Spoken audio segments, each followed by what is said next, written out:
It was just past 7 in the evening when I realized he wasn't back yet. The house felt unusually quiet, the kind of silence that presses against your chest and makes you notice every little creak in the floorboards. I was sitting in the living room, the soft golden light from the lamp casting long shadows on the walls, and I couldn't help glancing at the clock every few minutes. My grandson, Alex, is 21, a young man with more curiosity than sense sometimes. He usually texts if he's running late, but that night my phone stayed stubbornly silent. I found myself pacing, a little irritated at first. He always keeps me on my toes, and then, gradually, the irritation melted into worry. Not panic, not yet, but a gnawing sense that something was different. The door creaked open just as I was about to call him. There he was, his shoulders slumped in a way that immediately told me he wasn't coming home with the usual confident grin. He gave me a small smile, but it didn't reach his eyes. "Hey, Grandma," he said, his voice softer than usual. "Alex, you're late," I said, trying to sound firm, though my voice betrayed my worry. "Everything okay?" He hesitated, then nodded, almost imperceptibly. "Yeah, I had something I needed to talk about first. Can we sit?" We moved to the couch, the cushions worn but comforting under us. Outside, the last light of sunset was fading, and I could hear the distant hum of traffic and the occasional bark of a neighbor's dog. I noticed the tension in his hands as he fidgeted with the sleeve of his sweatshirt. I had never seen him like this before, the usual bravado replaced by a fragile vulnerability that made my heart ache. "I didn't know how to tell you," he began, and I leaned in slightly because that's when I realized, whatever it was, it mattered to him that I listened. And so I did. For a long moment, there was nothing but the sound of our breathing and the quiet house around us, the familiar scent of vanilla from the candle on the mantel filling the space between us. He looked up at me, and in that look, I saw trust. Complete, unguarded trust. My stomach twisted a little, but in the most human way, because when someone opens their heart to you, it's both terrifying and beautiful. "Grandma, I'm not sure how to say this," he whispered, "but I need you to understand me, really understand me." And in that moment, I realized that tonight was going to be one of those nights I'd never forget. I didn't know the full story yet, but I knew it would change the way I saw my grandson, and maybe even myself. We sat in silence for a few more seconds, and then he started to speak, slowly unraveling something I hadn't anticipated, a revelation that was as tender as it was profound. I could feel the room leaning in with us, holding its breath along with me. By the time he paused, I knew, whatever came next, it wouldn't be simple, but it would be real. And real, I have learned, is always worth listening to. I took a deep breath, trying to steady myself. There was something about the way Alex looked at me, hesitant, almost afraid of my reaction, that made my chest tighten. I could tell this wasn't just a story he wanted to share.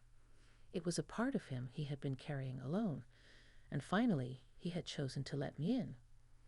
"Grandma," he began, his voice trembling slightly, "I've been struggling with how I see myself, how I fit in, and I didn't want to burden you, but I can't keep pretending anymore." He paused, searching my face for any sign of judgment. I gave him a small, reassuring smile, encouraging him to go on. "You know how everyone expects me to just know what I want, to have it all figured out." His fingers twitched nervously, and I reached out, letting him hold my hand. It was a small gesture, but it seemed to ground him. "I've been trying to be what everyone expects, but it's not really me. And tonight, something happened that made me realize I need to be honest with myself. And with you." I nodded slowly. My heart was swelling with a mix of concern and admiration. The young man in front of me was opening a door he'd kept locked for so long, and the courage it took was almost palpable. "What happened tonight?"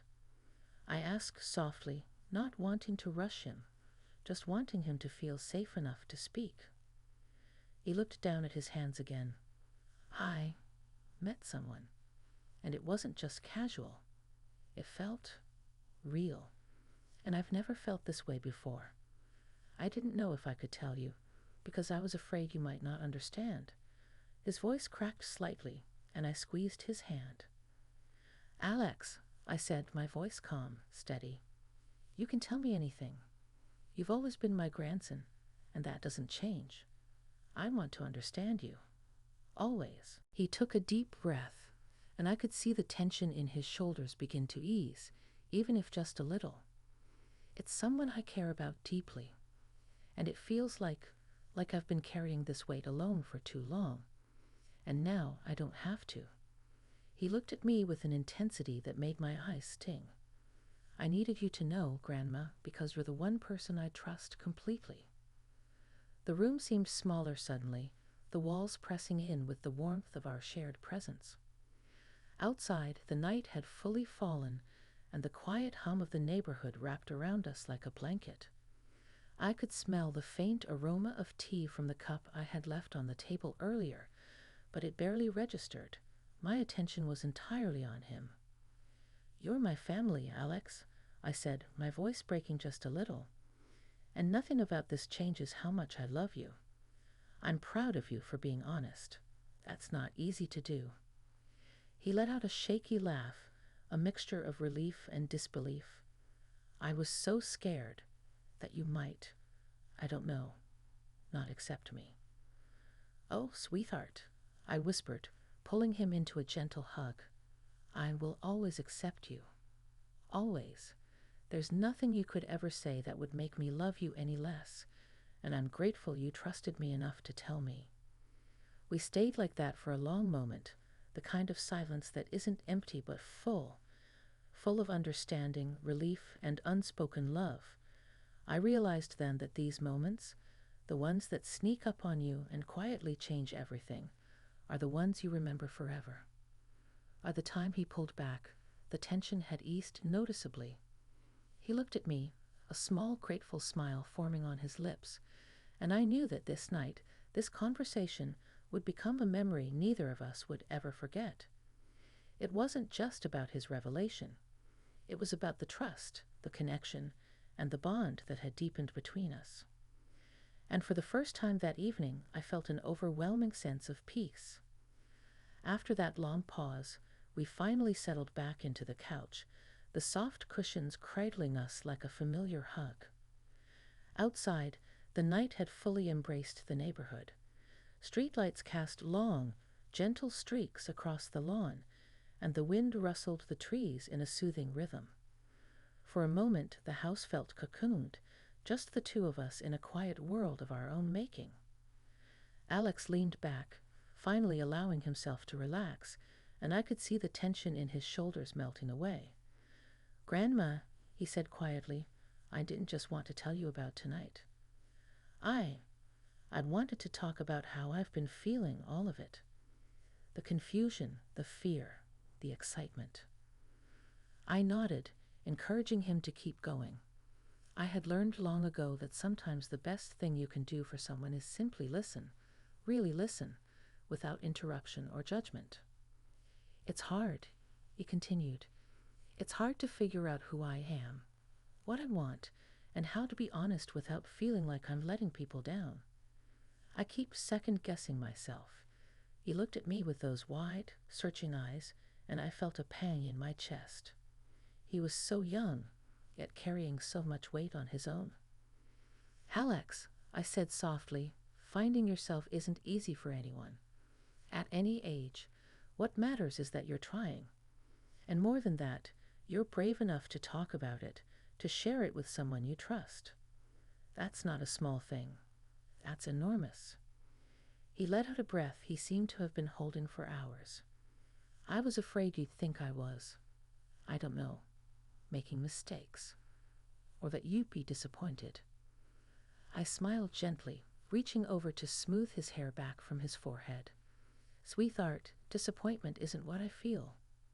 Pride, yes. Love, yes. But disappointment?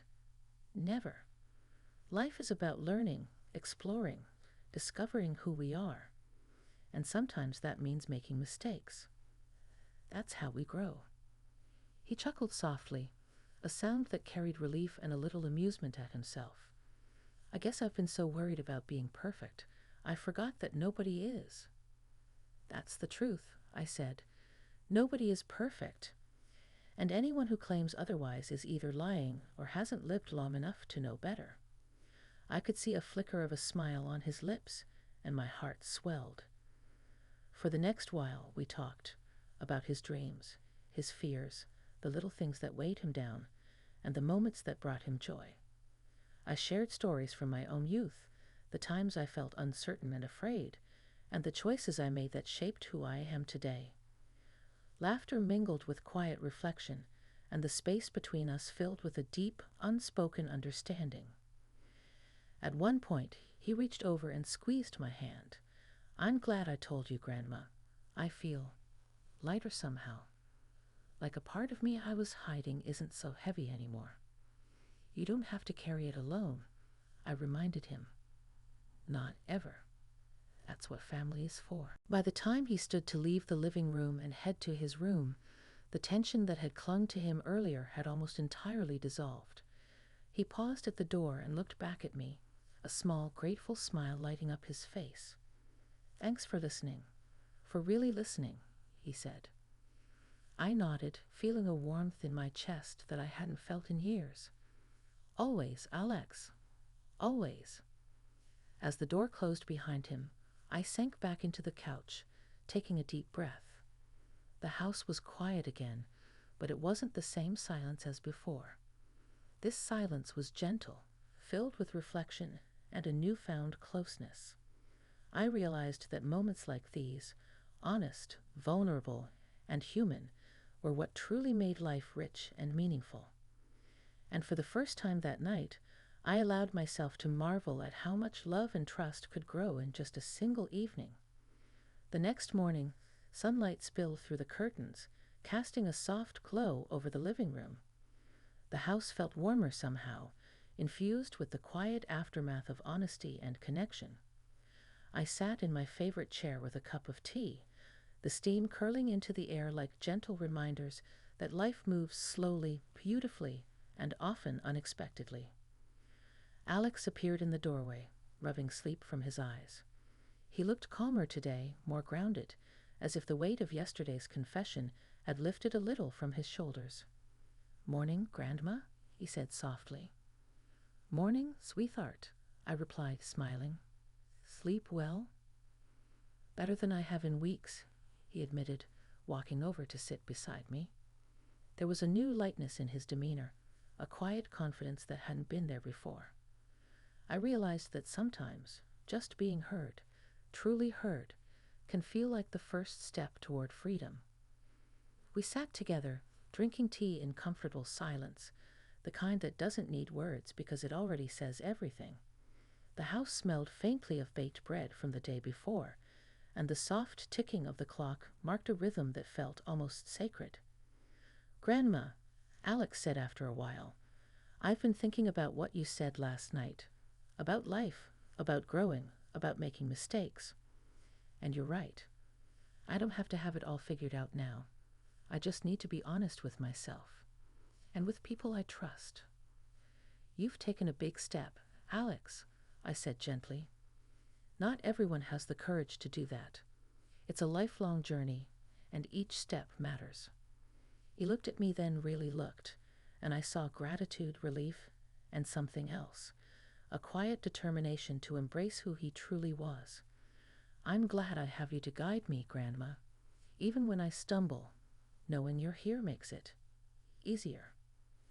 I reached out and squeezed his hand, and I'll always be here. That doesn't change.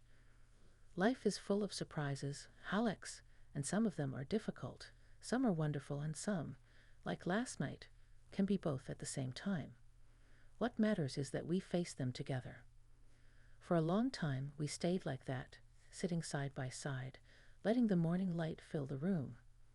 I felt a deep sense of pride, not just for Alex, but for the bond we shared, a bond built on trust, honesty, and unconditional love.